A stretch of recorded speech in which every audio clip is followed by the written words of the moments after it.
Hello, you're watching Inside Politics. My name is Anastasia Lavrina. Today we are here at COP venue having a very special guest. Joining me now is Toni, Brazil's National Secretary for Climate Change. Warm welcome to our program. Thank you so much for inviting me. Thank you so much. Being here at COP29, what are your overall impressions about the event itself, about the atmosphere? First, I want to congratulate the Azerbaijani government, obviously the COP president, Mr. Babayev, and the Azerbaijani people and society, because it's so well organized for somebody that comes to negotiate. The atmosphere is beautiful, it's nice, it's peaceful, we can get to places, and above all, I think we have the perfect context to do the very tough negotiations on finance that we're now going to be facing. Well, Brazil has been vocal in supporting the climate finance agenda. How do you see international financing mechanism evolving now? Yeah, that's normally the hardest topic in any negotiation is about money, finance. Brazil has we've been on G20, we are the president of G20, and we brought the issue of climate finance also to the G20 negotiations there. But obviously G20 is not something that an obligation. It's more getting countries together. And it was already tough. And here, obviously under Azerbaijan's leadership now, we do need to go to the next tranche of support from developed to developing countries. We all have very ambitious targets in terms of decarbonization and adaptation. Climate change already arrived to all of us. Brazil is living a lot of climate disasters on fires, floods, and droughts. So the support from developed to developing countries is absolutely vital.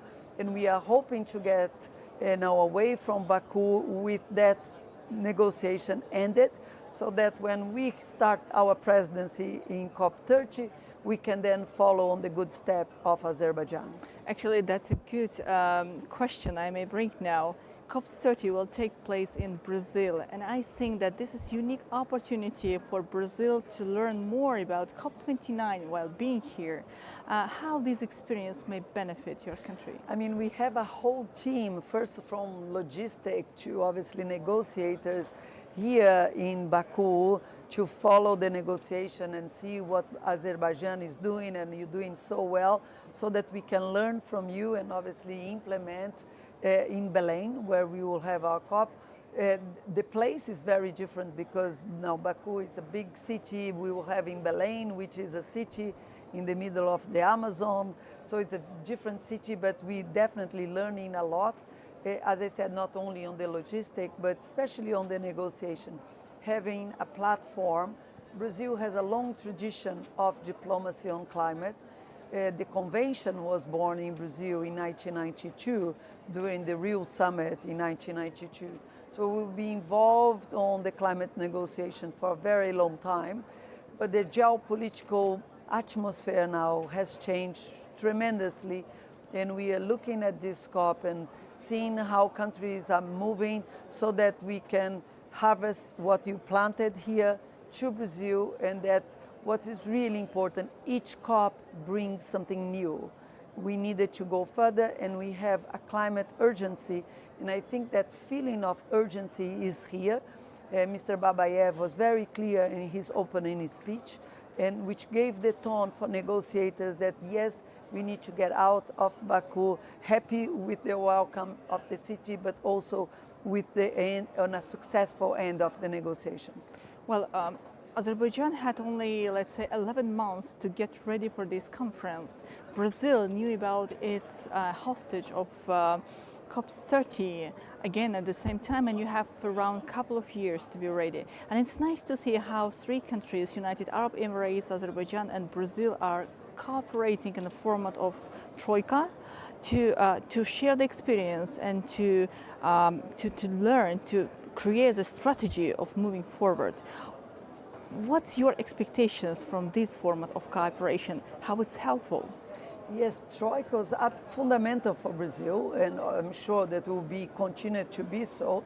As you know, the Troika is something new that came out from COP28, and we have a very specific task, which is Mission 1.5, is to ensure the implementation of the great outcomes that we had at COP28 and ensuring that continuity, that we don't go from one COP to another COP like if they are islands. No, we wanted continuity, and working together with the Emirates and now with Azerbaijan helps Brazil very much to already signaling what COP30 will add to that.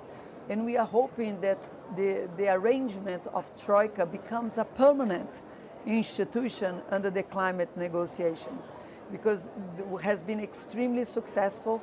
We were able to organize as Troika several meetings with other delegations on adaptations, on nature, on finance, on technology transfer, looking each of the topics so that we could come to Azerbaijan with those topics have been discussed in a non-negotiable types of meeting. And I'm 100% sure that under the leadership of Azerbaijan, Troika next year will be also very strong and very helpful for Brazil in COP30.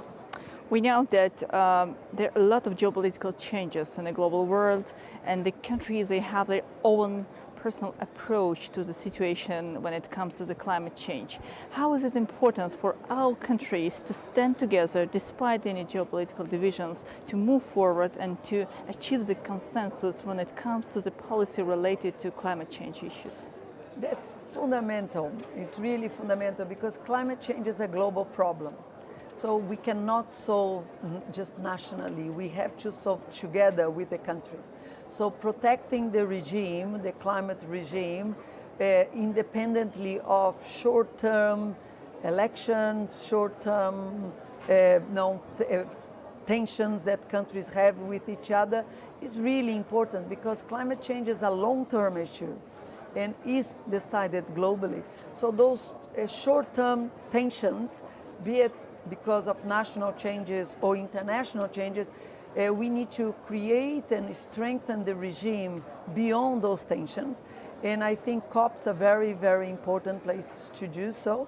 And I think Azerbaijan, Brazil, and many of the other countries do strengthen multilateral agreements. And together we are more than just ourselves. And that's the only way of solving the problem.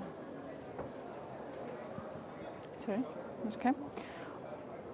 Well, hosting COP30, it means that all international attention will be paid to Brazil, the negotiation process, to the moments which will really affect the global climate change policy. What are the key issues or initiatives Brazil will focus on during the conference to ensure meaningful progress in global climate negotiations? Especially as we're discussing about Troika, I see that as a building block. So we had COP28, that was historical achievements on several issues, for example, on energy, transitioning away from fossil fuel, stopping deforestation. There was a lot of good guidance on what needs to be done. Then we come now to Baku, and Baku is a COP that the means of implementation will be really important. Finance, carbon markets, finalizing the negotiations about those topics. And then at COP30 probably will be a COP about implementation. How can we accelerate those implementations? Because we would have what we need to achieve, the means of implementation, and then we need to accelerate implementation. The action.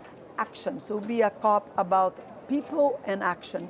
Those are the two topics that for us will be really important, because we know there is a gap on implementation and we needed to accelerate that, but we couldn't do that before having those building blocks. So I see that very much a continuation from COP29, and COP20 would be the next step, would be COP30. COP29 is a very important event, but Another important event which will take place in Brazil is G20, Leaders Summit in Rio de Janeiro in November 2024 also. How do you see the outcomes of COP29 here in Baku influencing the discussions at COP20, particularly regarding climate action, global cooperation, financing for climate adaptation and mitigation? This is a really good coincidence that we have the G20 summit in Brazil next week, Monday and Tuesday next week, in which the President Lula will be together with 20 the biggest economist leaders there. And I think COP29 will be influencing the G20, and G20 hopefully also be helping COP29 success. During the Brazilian G20, we had for the first time a working group on climate change. And we brought together central banks presidents, ministers of finance, and ministers of climate and foreign affairs. For the first time, they had to work together for a whole year. And I think by putting together, so it was looking at, we do need to look at finance. And we talked very much about that. And obviously this COP is about finance. So I think COP29 and G20 are very now aligned on what we needed to bring to the world. And G20 countries have a special responsibility, is the wealthy countries in the world, the 20 wealthier countries in the world. Also, we are responsible for 80% of the pollution and climate change in the world. So hopefully from G20, we will be able to give the right signals for the success of COP29 and vice versa. Well, a lot of work coming ahead. Thank you so much for being with us today. Wish you good luck. Thank you so much. It was a pleasure being here. Thank you. Thank you. Just to remind you, watched Inside Politics. Stay with us and see you in the next edition.